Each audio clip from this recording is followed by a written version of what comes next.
Selamat siang, Jaka HB. Halo, Ca. Ya, Jaka HB bisa perkenalkan diri dulu dari Oke. mana? Halo semuanya, saya Jaka. Saya biasa sehari-hari meliput di Mongabay Indonesia, Mm, platform jurnalisme yang khusus meliput soal lingkungan. Dia dari US, terus di Indonesia baru 2011, mm, 2012. mm. Nah, jadi dan kemudian saya juga di sini kebetulan jadi koordinator Society of Environmental Journalists di Sumatera Barat Ya, dan juga mengelola platform mm, rohanaproject.com di Sumatera Barat. mm. Oke, langsung langsung aja ya, Ya, boleh, boleh. Jaka.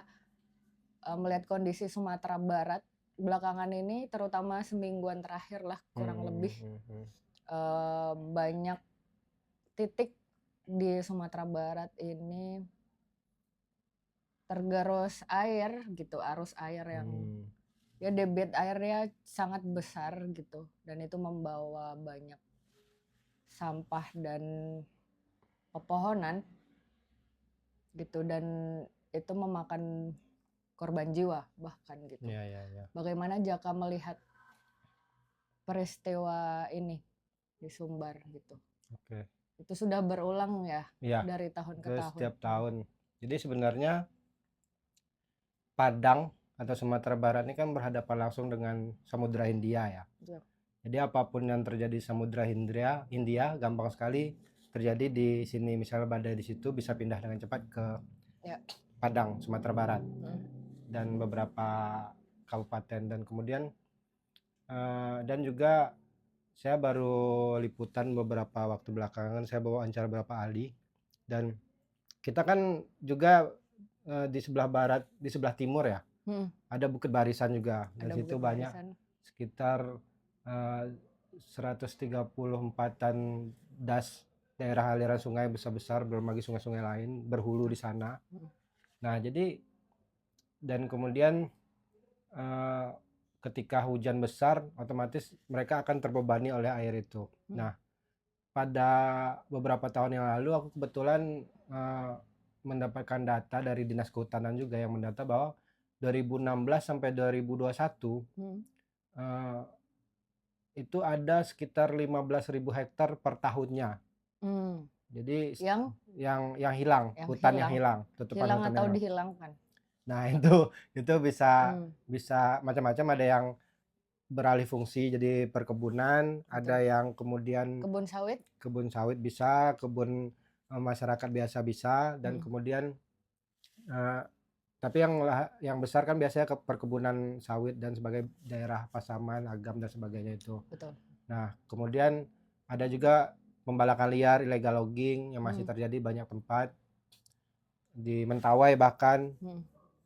Terus kemudian ada apa namanya, di sungai-sungai itu ada Yes. pertambangan liar yang kemudian jadi daya itu semua tuh Tambang membuat pasir ya. membuat daya dukung yang harusnya sungai ini bisa membagi bebannya ke daratan, ke hutan dan sungai yang kecil-kecil, ketika mereka lepaskan, daya dukung hutan sama sungai kecil-kecil nih sudah rapuh, sudah lemah dia. Ya. Jadi Jadi tanah udah nggak bisa meresap ya, air dengan baik karena hmm, akar yang ya ya yang bisa meresapnya mm, nggak maksimal, yang bisa dan mengikat tanah itu, ya, yes. Dan ketika air itu turun ke bawah, hmm, hmm, hmm. sungai nggak memadai untuk Ya, menampungnya gitu betul, ya. betul, betul. Apalagi misalnya ketika sebenarnya sepadan sungai itu nggak boleh dibangun atau diapa-apain, misalnya sampai berapa ratus meter. Mm-mm. Pemerintah tuh ada aturannya Iya sebenarnya, betul. beberapa ratus meter nggak Mm. boleh dibangun atau dibuka gitu. Ya. Biar biar kalau misalnya air besar lewat tuh dampak kerusakannya tuh nggak terlalu besar Mm. gitu. Dan Bahkan sebaiknya ditanami, ya, yes, ya ditanami. sepadan sungai. Sebenarnya pemerintah punya beberapa apa namanya, lembaga sendiri untuk sungai, untuk kehutanan, untuk satwa, itu mereka udah punya sebenarnya. Tapi bagaimana dengan kinerjanya menurut Jaka? Bagus, bagus.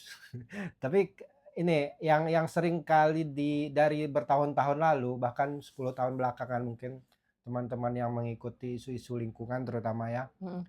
eee, banyak yang mengomentari baik dari aktivis, dari akademisi tentang bagaimana pemerintah ini mengatur ada namanya RT RW, rencana tata ruang, rencana wilayah. Ya.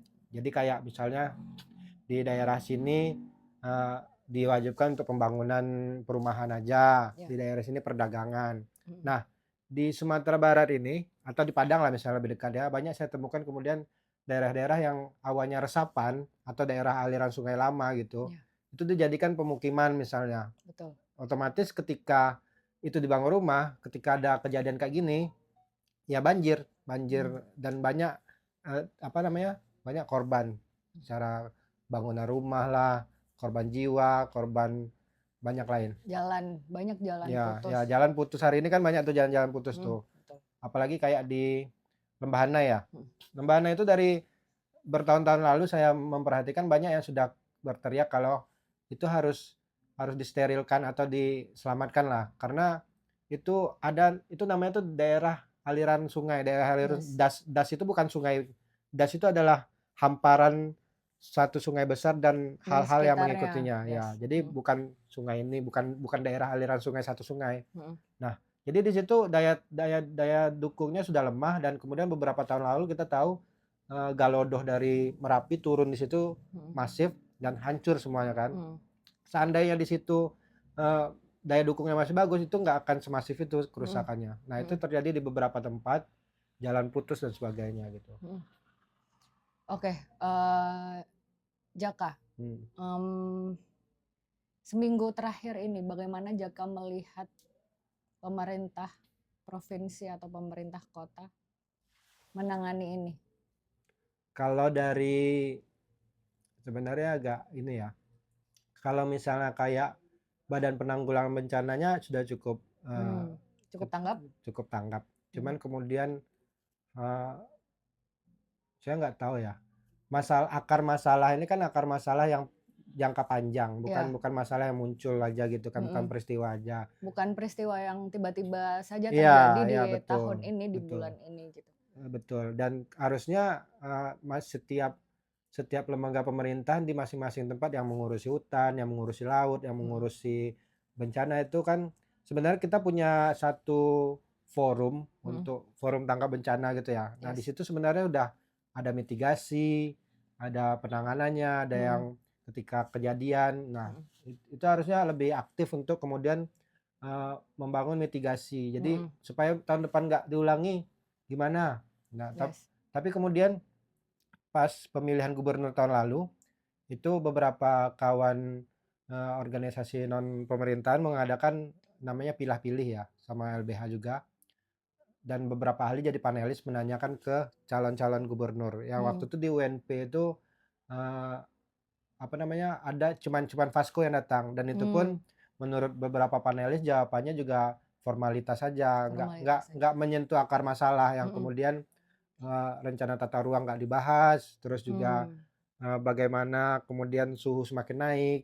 Mereka cuma membahas masalah ekonomi. Padahal sebenarnya masalah ekonomi juga, kalau lingkungan rusak kan ekonomi terdampak juga kan sebenarnya. Itu sih. Jadi substansinya nggak pernah dibahas selama ini di forum itu, apakah betul begitu, Jaka? Iya. Kalaupun dibahas, jawabannya selalu formalitas saja. Jadi nggak menyentuh akar masalah.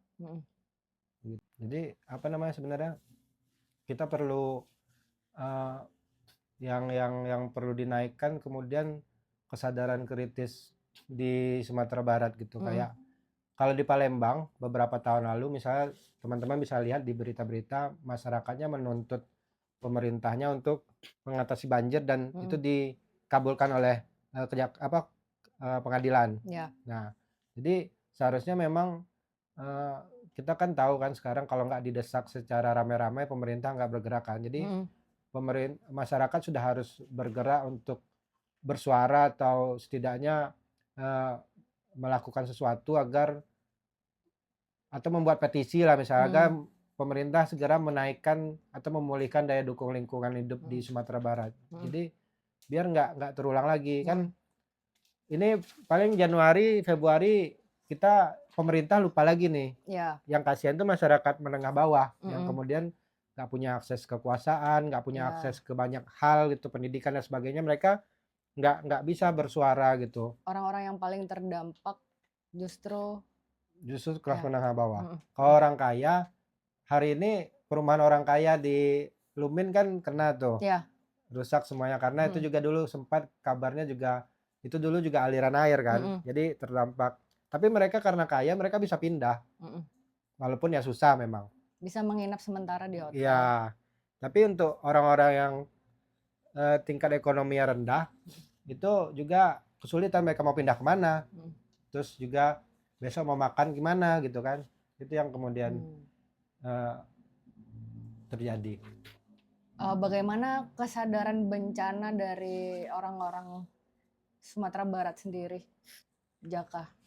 Kesadaran bencana para warga di Sumatera Barat menurut Jaka gimana?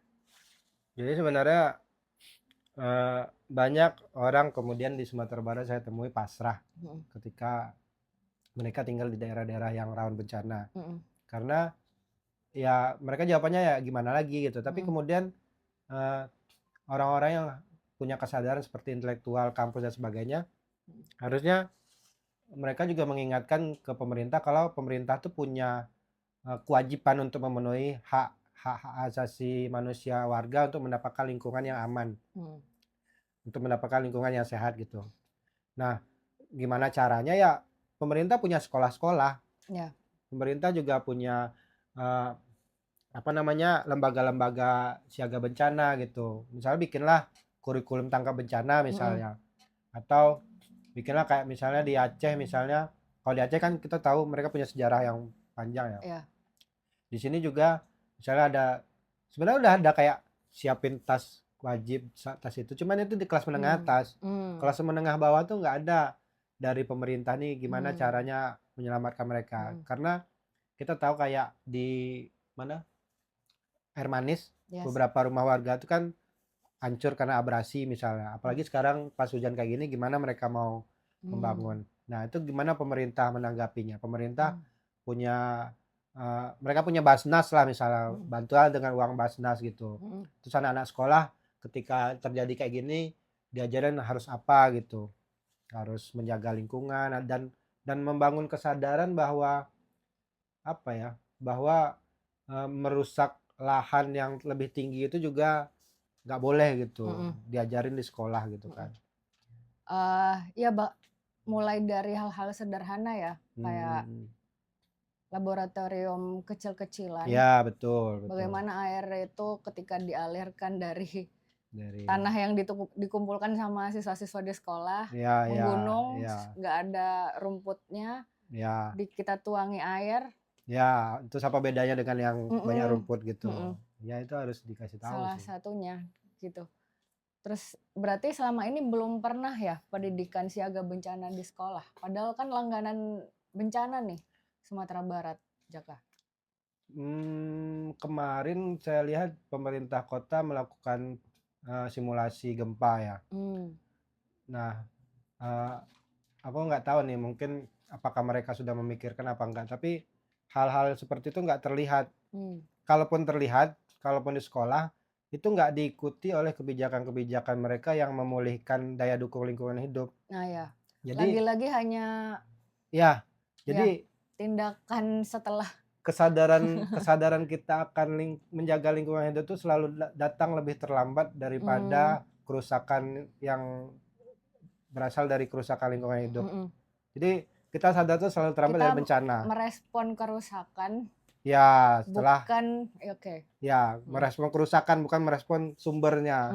Jadi gimana caranya kemudian pemerintah ini mengaktifkan seluruh bagiannya kemudian agar ya kami udah sadar loh, misalnya di masyarakat bawah tuh udah sadar, terus pemerintah ngapain gitu? Ada nggak rehabilitasi ruang-ruang hidup yang di atas nih atau tutupan serapan air di kota dan sanitasinya itu diatur nggak gitu? Sebab ya percuma juga misalnya kita nyuruh mereka sadar tapi pemulihan nggak dilakukan gitu. Ya, kesadaran kritis. Ya. Apakah itu salah satu sumber utama darurat iklim? Kesadaran kritis sumber utama ada. Iya. Jadi sebenarnya kesadaran kritis itu kan akar dari segala masalah ya. Betul. Salah satu kalau misalnya kita nggak ada kesadaran kritis itu, Ya. salah satunya ya darurat iklim. Sebenarnya kalau saya juga menemukan beberapa teman yang anak muda, mereka menyadari bahwa kita kita bukan lagi perubahan iklim atau darurat iklim itu bukan lagi di depan mata kita, tapi kita udah di dalamnya Iya. gitu. Nah, jadi dan kemudian apa ya, banyak hal ya kayak siklon tropis ini.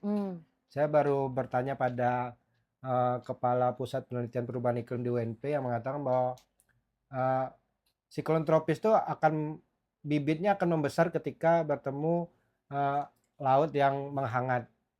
Nah, jadi dia mengatakan lautan kita sudah menghangat, apalagi di Samudra Hindia. Makanya siklon tropis ini yang senyar ini ya mereka sebut senyar. Yep.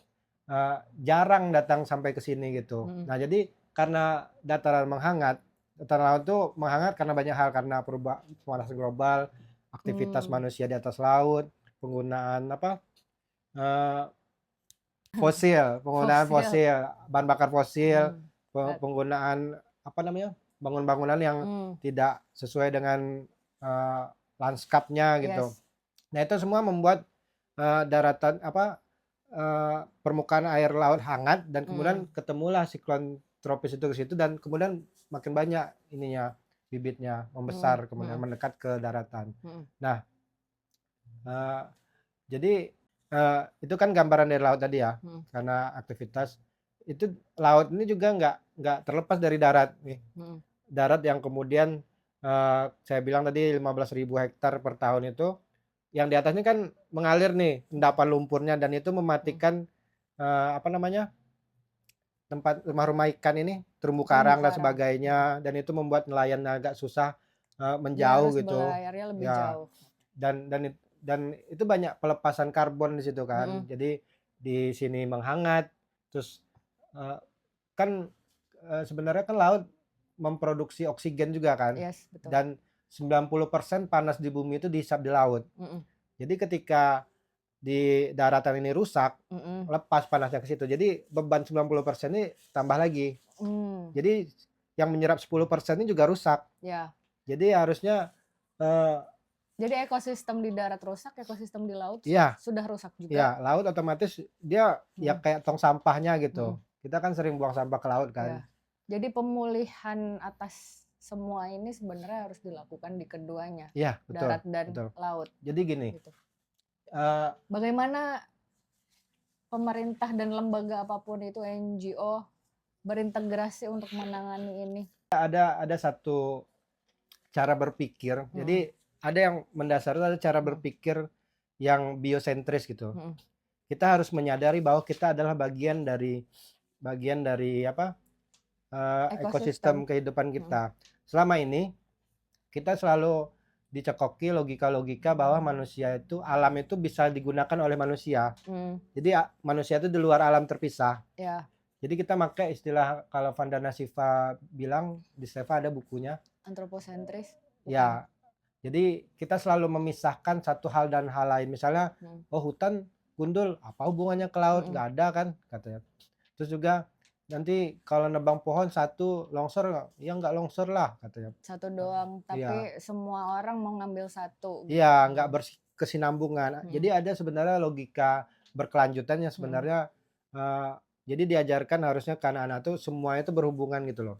Misalnya kita berbuat ini, efeknya ke sini gitu. Jadi harus dibangun logika-logika dasar kayak gitu. Dan tanah bukan benda mati, air pun bukan benda mati. Selama ini kita kan memandang itu semua nggak hidup gitu kan, manusia aja yang punya semuanya kan. Gitu.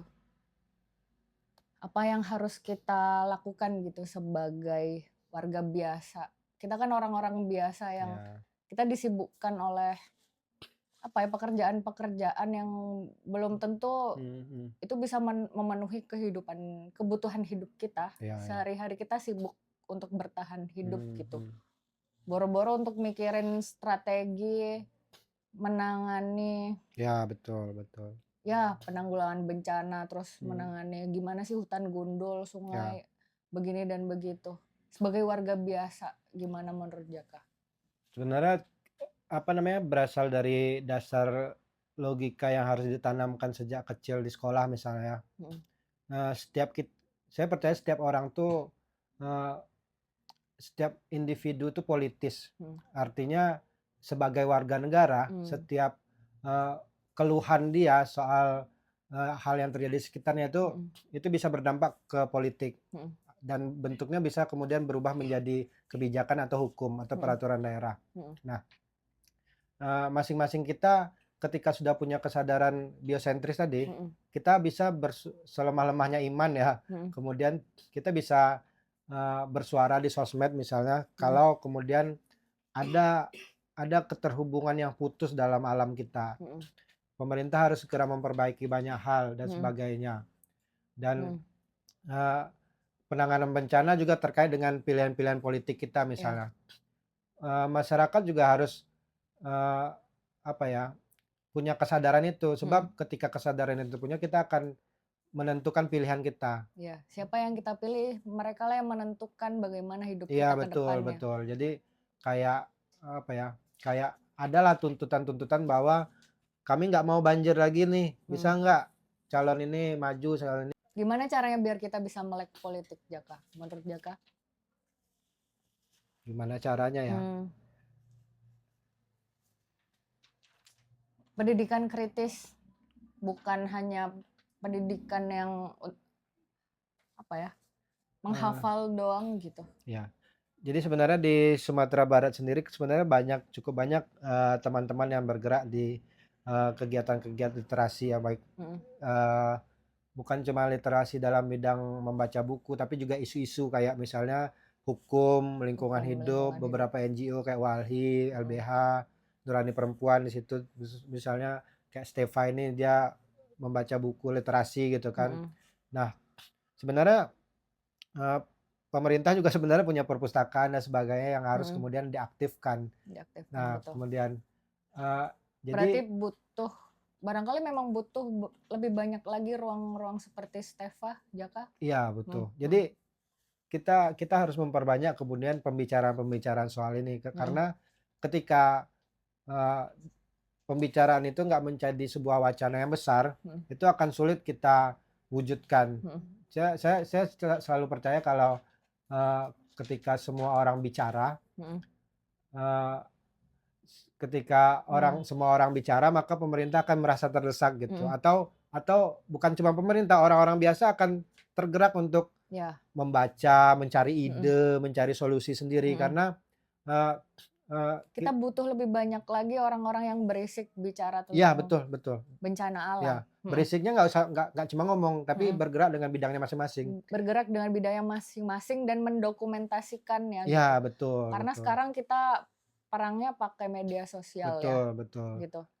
Cuman kita kan hari ini yang kita lupakan ada wilayah non daring, betul. Wilayah luring yang kemudian seringkali nggak terjangkau oleh media sosial. Betul. Jadi saya rasa nggak cuman di sosmed, cuman di alam nyata juga, misalnya kayak Mas Tom misalnya di sini tukang masak, dia punya kesadaran itu, dia menyuarakan sedikit gitu, atau tukang kebun atau polisi atau apa gitu. Betul. Dan itu akan perlahan-lahan akan mengubah lanskap kehidupan kita.